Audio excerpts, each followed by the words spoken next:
The river behind Abina's village never slept. At dawn, it shimmered silver beneath drifting mist, and by night it swallowed moonlight whole. Fishermen trusted it with their lives every morning.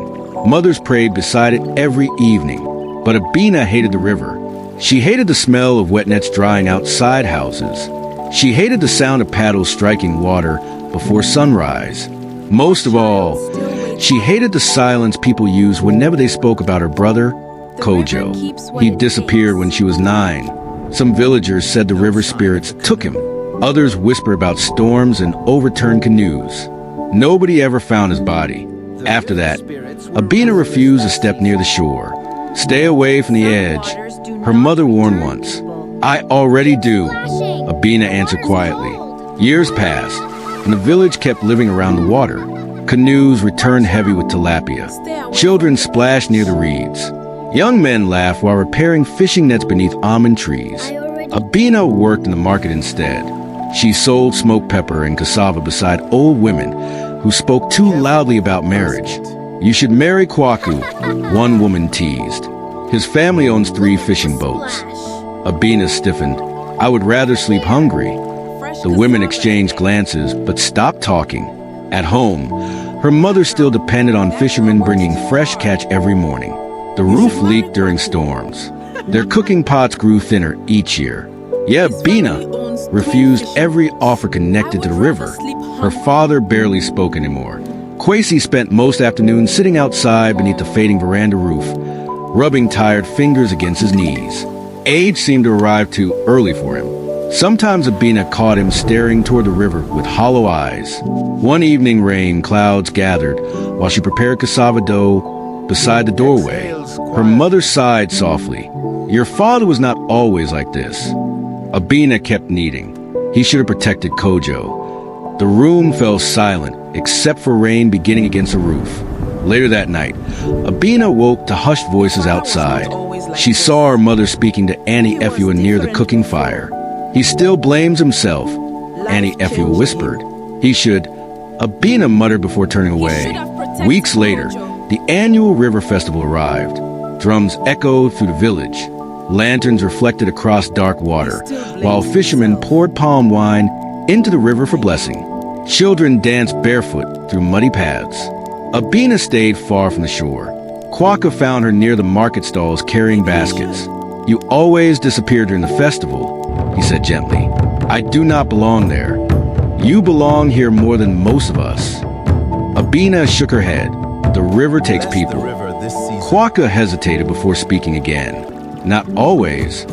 She walked away before he could continue. The next morning, Abina's mother became ill while carrying water. Villagers helped bring her home, and Abina spent the afternoon searching for herbs near Annie Efua's compound. Inside the small room, she overheard voices again. You cannot hide it forever, Annie Efua said.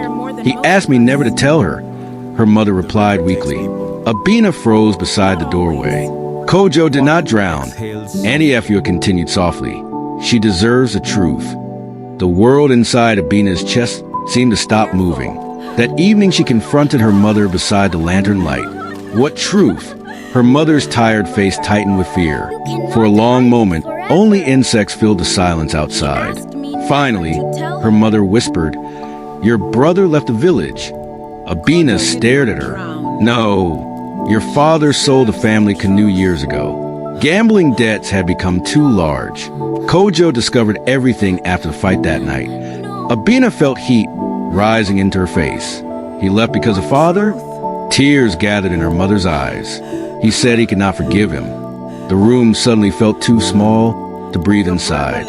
All those years, all those prayers beside empty water, all the hatred she poured into the river, none of it had been true.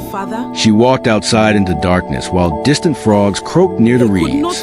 Her father sat alone beneath the veranda. For the first time, Abina noticed how thin his shoulders had become. Kwesi looked up slowly. You heard. She wanted to scream at him, wanted to ask why he destroyed everything, wanted to tell him how many nights she dreamed of Kojo sinking beneath black water. Instead, she asked quietly, Why did you never tell me? His voice cracked like dry wood. Because every year became harder. The old man lowered his eyes. I thought if you hated the river, maybe you would hate me less. Abina stood still beneath the night wind. The river moved softly in the distance, steady and alive. For years she imagined it as cruel. Now it sounded tired instead. Her father coughed hard into his hands. I tried to find Kojo later, he whispered, but he never came back. Abina looked toward the darkness beyond the village huts.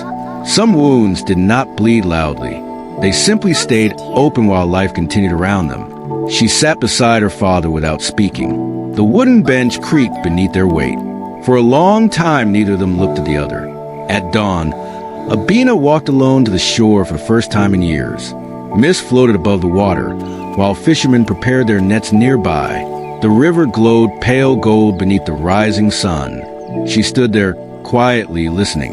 The water had never hated her.